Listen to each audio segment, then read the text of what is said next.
Bonjour à tous. Alors aujourd'hui, petite vidéo pour vous expliquer un petit peu comment faire un bon jeu d'horreur. Donc je vais vous donner toutes les clés pour comprendre vraiment en 10 points seulement comment faire un bon jeu d'horreur. C'est parti. Numéro 1, le plus important dans un jeu d'horreur, c'est que s'il est bien fait, il n'y a pas besoin de screamer. Donc arrêtez de mettre des screamers dans vos jeux d'horreur. Si c'est un bon jeu d'horreur, il fonctionne sans screamer. Resident Evil 7, c'est un jeu fantastique. Il y a peut-être quelques screamers à certains moments, mais si on les enlève, l'ambiance globale nous fait quand même un effet de fou et on se chie dessus comme pas possible. Donc si vous faites un bon jeu d'horreur, vous n'avez pas besoin de screamer.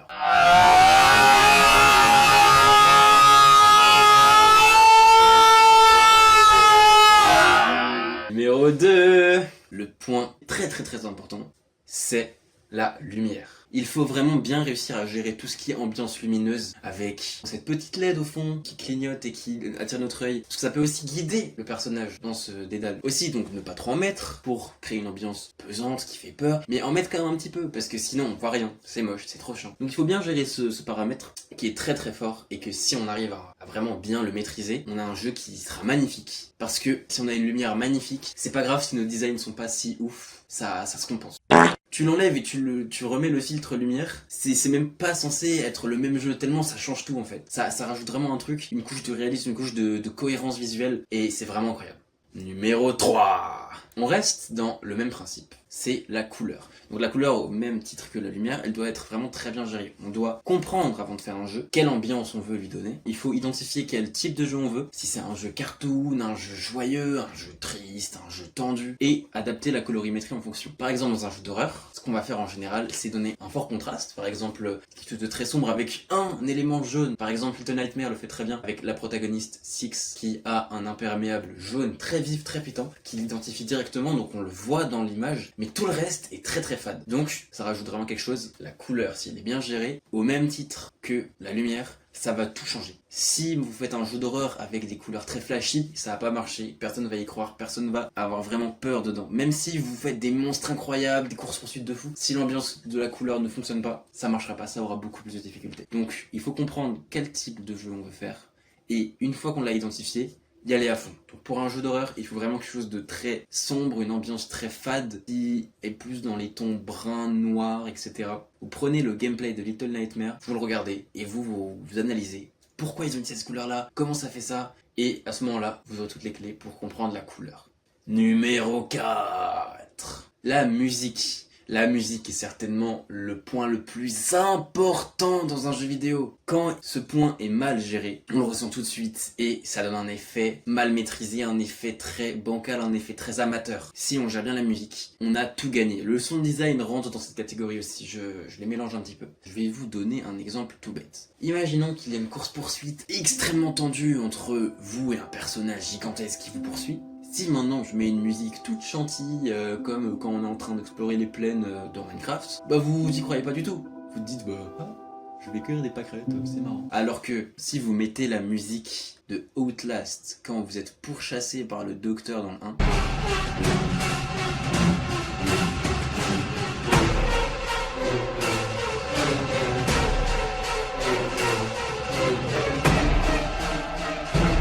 là vous y croyez. Là vous y croyez à fond. Vraiment, vous avez envie de vous chier dessus. Quand vous entendez cette musique, vous avez qu'une envie, c'est quitter cette situation au plus vite parce qu'elle est extrêmement terrifiante et vous n'avez pas du tout envie de la vivre. Donc vraiment, la musique est l'élément central du jeu, le plus important à gérer. Numéro 5. De la même façon que la musique et le sound design, le design simple est aussi extrêmement important. Si maintenant vous faites un jeu d'horreur avec des personnages qui sont à votre échelle, qui font pas très peur, c'est assez compliqué de faire peur au premier abord. Si vous êtes quelqu'un d'extrêmement fort, que vous avez un studio de jeux vidéo, que vous êtes installé depuis 15 ans dans le game et que vous avez plusieurs millions pour votre jeu, vous pouvez faire des trucs comme ça parce que ça va surprendre le joueur. Mais par contre, quand vous avez peu de budget, etc. et que vous êtes un peu fébrile, que vous n'avez pas toutes les clés en main, que vous avez du mal à gérer certains outils, même sur Unity ou sur d'autres supports, je vous conseille d'aller simple et de pas essayer de créer des effets de surprise aussi grandioses qui peuvent très souvent foirer et donner un effet presque rigolo, qui n'est pas l'élément principal d'un jeu d'horreur. Le rire, c'est très bien, mais pas dans un jeu d'horreur. Donc essayez de faire des personnages qui sont plus grands que le protagoniste, qui ont des formes très triangulaires ou très carrées, qui font très peur, etc. Avec des expressions qui sont pas tant ambivalentes, qui sont surtout centrées sur la peur directement. Évitez les trucs trop compliqués au début. Le design, simple, efficace, ça fonctionne très bien. Donc voilà, ne vous concentrez pas tant que ça dessus. Numéro 6. Donc en numéro 6, il y a le facteur de la tension. La tension est quelque chose de très important, très difficile à maintenir, parce que il faut savoir jongler entre des scènes qui sont très tendues avec quelqu'un qui vous poursuit, vous êtes à fond, vous êtes en train de courir, etc. Vous n'êtes pas bien, vous avez la sueur au front, et des scènes beaucoup plus calmes qui vous laissent croire que ces scènes de tension peuvent apparaître à tout moment. Il faut très bien gérer ces deux facettes, parce que si vous faites un jeu où il y a trop de moments mous comme ça, où on a peur du moment fatidique, mais que le moment fatidique justement n'arrive jamais, ça peut un petit peu nous donner l'impression de bon, au pire, c'est pas grave, j'avance, je rate personne. Parce que vous avez trop habitué le personnage à ce qu'il n'ait pas peur. Et inversement, s'il y a trop de moments de tension, eh bien, il n'aura plus tant peur que ça, parce qu'il est trop habitué, il n'y a que ça, il fait que courir depuis tout à l'heure. Donc ça sort un petit peu de cette suspension d'incrédulité qu'on a donné aux joueurs. C'est pour ça qu'il faut vraiment bien alterner entre des phases plus calmes. Bien entendu, vous pouvez faire des phases où il n'y a pas de tension, mais on a peur qu'elle arrive plus grande que les phases de tension. Mais le piège dans lequel il ne faut pas tomber, c'est faire un jeu où les phases de tension sont minimes et n'arrivent jamais, ou très très peu. Parce que même si le moment donc où nous aurons cette phase de tension, ça va nous faire très peur, le reste du jeu, on aura accepté le fait qu'il n'y en aura pas, voire que ce n'est peut-être même pas un véritable jeu d'horreur. Donc il faut vraiment bien jouer avec ces deux paramètres. C'est assez compliqué, je vais pas vous cacher, c'est vraiment à essayer, à ne pas essayer. Il y a beaucoup de jeux aussi qui arrivent à s'en sortir, même en jaugeant mal ces paramètres, mais vraiment concentrez-vous sur une alternance entre ces deux phases, sans trop donner de l'importance à l'une des deux. Numéro 7. Les mécaniques. Donc les mécaniques sont des éléments de gameplay très importants. Ce que j'appelle mécanique, c'est cette polyvalence qu'a le jeu à vous faire tester différentes choses, par exemple du platforming, des courses-poursuites, des phases d'énigmes, etc. Il faut être assez polyvalent, je pense, pour ne pas tomber dans le schéma trop classique qui est « Oh, je marche, il y a un monstre, je cours, c'est bon, il n'est plus là, je marche ». Il faut réussir à être polyvalent, surtout pour des jeux indés, parce qu'on peut très vite tomber dans la redondance et dans l'ennui. Donc il faut en permanence innover, même si on n'utilise que deux mécaniques, il faut en permanence qu'elles innovent, évoluent, donnent plus de clés, donnent plus de codes. Par exemple, si vous avez la mécanique d'un grappin, et ben il faut pas simplement se cantonner à ok,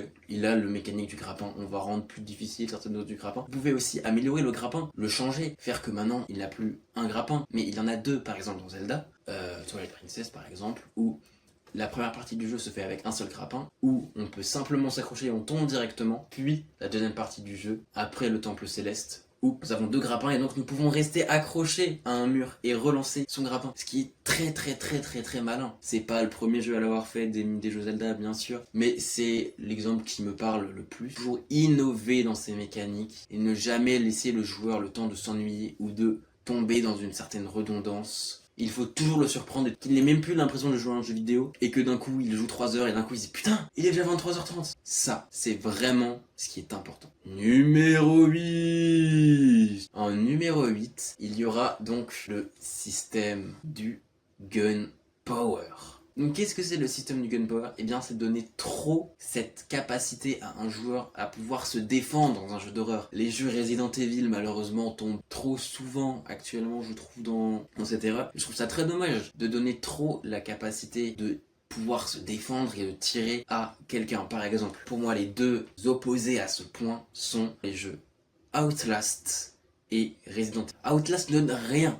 Tu ne peux même pas donner de coup de pied, rien. Tu peux juste fuir. Tandis que le jeu Resident Evil donne beaucoup plus un aspect shooter presque d'un FPS. T'as l'impression de juste être dans le mode zombie de Call of Duty presque. Ça te dure, le mode zombie ça déchire.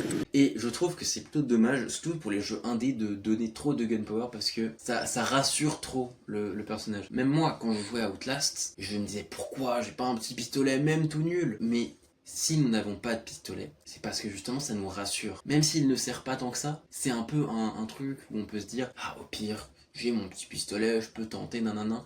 Moins il y a de gunpowder, mieux vous êtes. N'oubliez pas, trop de gunpowder tue le jeu d'horreur. Numéro 9. A contrario, il ne faut pas être trop punitif sur son jeu d'horreur. Un jeu d'horreur, c'est de toujours faire croire à la personne qu'elle est sur le point de mourir, mais ne jamais la tuer. Car tuer quelqu'un dans un jeu d'horreur te sort automatiquement du jeu. Moins il meurt, plus il est dedans. Il faut pas que le jeu soit trop facile, parce que sinon il n'en aura plus peur, mais il ne faut pas non plus qu'il meure trop souvent, parce que plus il meurt, plus il reprend conscience que c'est véritablement un jeu vidéo. Et donc, sort de cette peur et se rassure un petit peu grâce à ça. Donc il faut aussi bien jauger la difficulté pour ne pas y recommencer 70 fois la même phase. C'est assez triste et dommage. Numéro 10. Enfin, le numéro 10, le dernier point, il s'agit de la cohérence du lore. Il faut que le joueur, quand il s'attarde un petit peu plus à fouiller certains détails, etc.,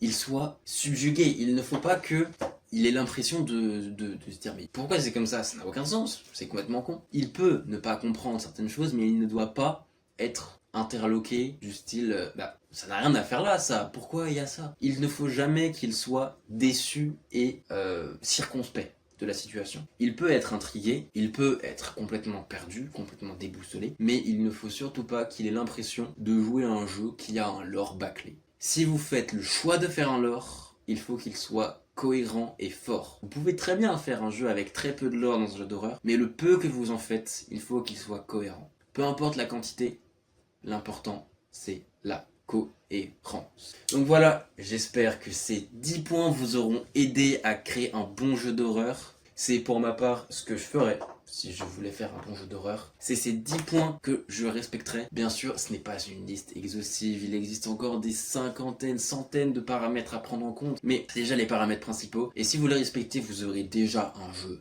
vachement bien. J'espère que la vidéo vous aura plu. Moi je vous dis à la prochaine les gars. Ciao!